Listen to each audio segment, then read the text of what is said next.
Yeah, hi, hello, and welcome, y'all.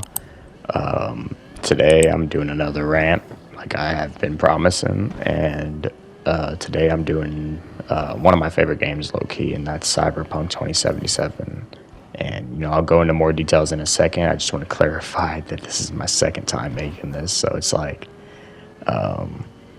like I said in one of my previous videos, like I hate fucking redoing things. So mind my like rushness, or if I seem to skim over some details a little too much. But this is a rant. That's kind of how chaotic I am when I'm talking about certain things that I love. So let's go ahead and get right into it. All right. So to start over some like basic things that I love about this game.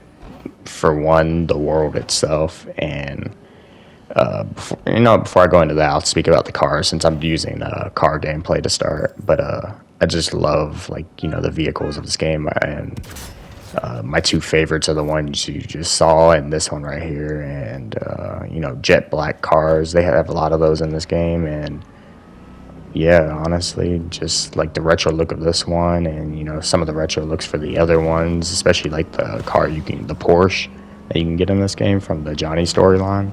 That shit's tough, and it's not even a jet black car, but Porsche in this type of setting is like kind of obsolete, but at the same time it's almost like a collector's item. But yeah, if there's a con to the cars though, like as a whole, it'd be like what you just saw there, which is me hitting someone and sliding off the road. There's no friction, it feels like, and that's one area I think like a game like GTA or something beats it in. And like there's actually friction in that game, and the only times you crash is if you actually genuinely like try to. This game, like, you crash into everything if you're driving over 80. Like it's so tough. But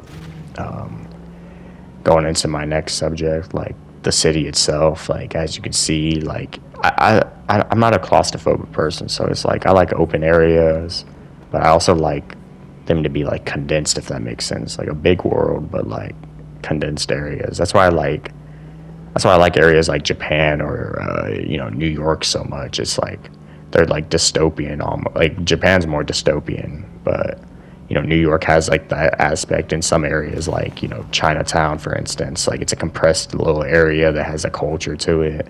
It feels like you're in a different area when you enter that spot than anywhere else. But outside of that, like the colors and stuff of the world, if you even look on the sidewalks, like on the edges, like the curb, there's like advertisements and stuff. And like in this story and IRL, I wouldn't want shit like that, because advertisements are already a big problem, especially here on YouTube. But not to rant on that too much, it's like a nice detail. It's like kind of like I just love all the color and like how everything's compressed into small spots, if that makes sense. I'm very much a claustrophobic person, but if there was one thing that this world did scare me on, it's the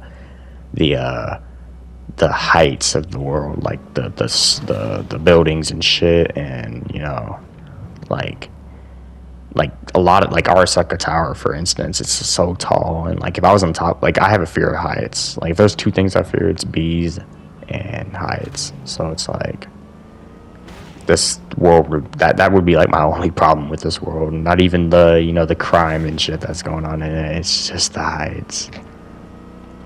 And before I get into anything niche like character creation, I just want to go over like the world of this game itself, and why it's like the world alone makes it to where like my my perception of the story is like better. And what I mean by that is like you're in an environment that you enjoy being in. So like I have like 250 hours in this game, so like I enjoy being in this environment.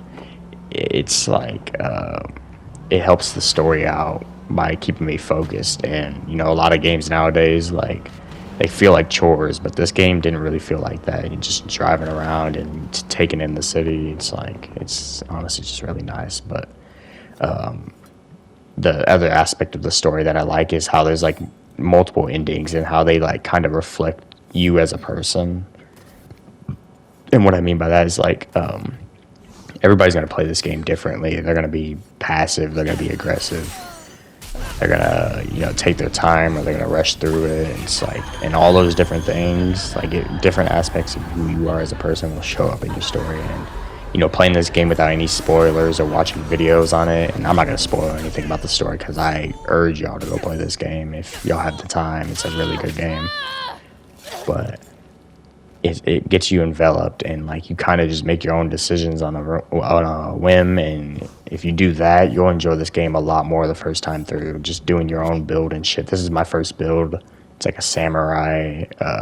It's a samurai Sanvestian. I just like to go slashing around and shit. Any game that you give me a samurai blade in, or what's known as a katana, it's like you're kind of taking my money for sure. But I feel like just going through the game on your first playthrough as however you want, and how you play as a person is like the best experience, because there's like there's a lot of endings, including the Phantom Liberty DLC, which is also in its own right like a great piece of, like, I could rant on that part of the game itself for like 20 minutes. But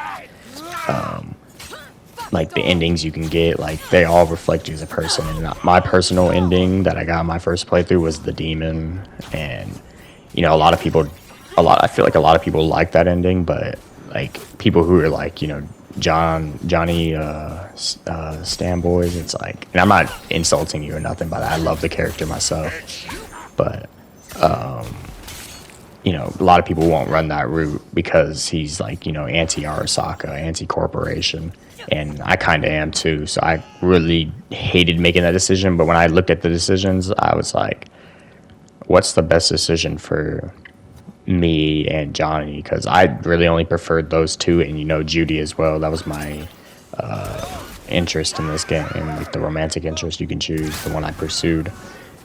Like I wanted to make sure those two characters didn't get outed.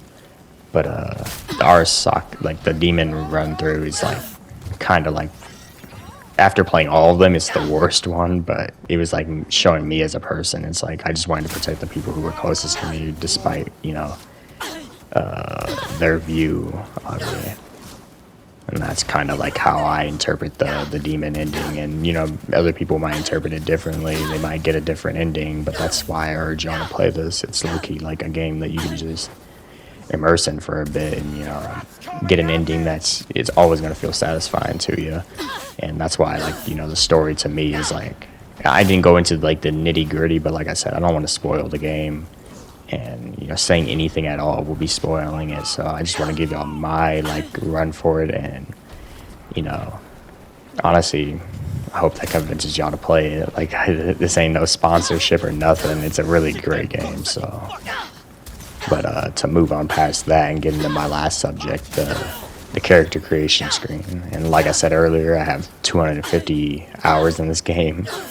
I have a lot of like a good portion of that is me in the character creation, and like that's the aspect of like your appearance for the character, and like the clothing you choose to wear. And like for my build, for instance, like there's so many costumes that like let you feel like an assassin or even a samurai to an extent. Like there's a kimono fit in this game that I rock sometimes, and it's even in my hot bar, like my 6 presets. And but yeah, like the clothing alone, you can kind of like customize your character by how you play the game. And I play fast and like quick, so you kind of want to wear something that lets you do both of those in appearance and movement.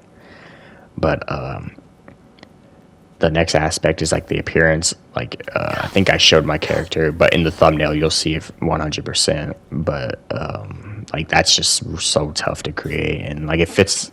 I feel like it fits the aesthetic of this game a lot, and my own personal like outlook on how like my character should look. But like the colors of the hair you could choose, the eye style specifically too, like those are really nice. I just I could just keep going about the appearances and stuff like that, but the one last aspect I want to get into before I end in this video is why I chose a female character, and it's nothing even big, but I feel like this could be something I can rant on in a lot of my videos in the future, because, you know, I tend to make a female character, and the joke to that could be, you know, I just want a smaller hitbox, but nah, in reality, I just think the female characters in this game look better, and you know, when I like to immerse myself in games that I enjoy, and I couldn't really make a character that like I felt like I was immersing myself in, if that like kind of makes sense. I had to immerse into like a play style, and like, you know, I just wish they would add some fucking dreads to the game. You know, like give us something besides the Killmonger cut, but. I could rant on that alone for a good minute too. Like that hairstyle is just so overused, but I don't want to go too much longer in this video. I can make another Cyberpunk video in the future, but if y'all enjoy, leave a like, and I'll see y'all in the next rant.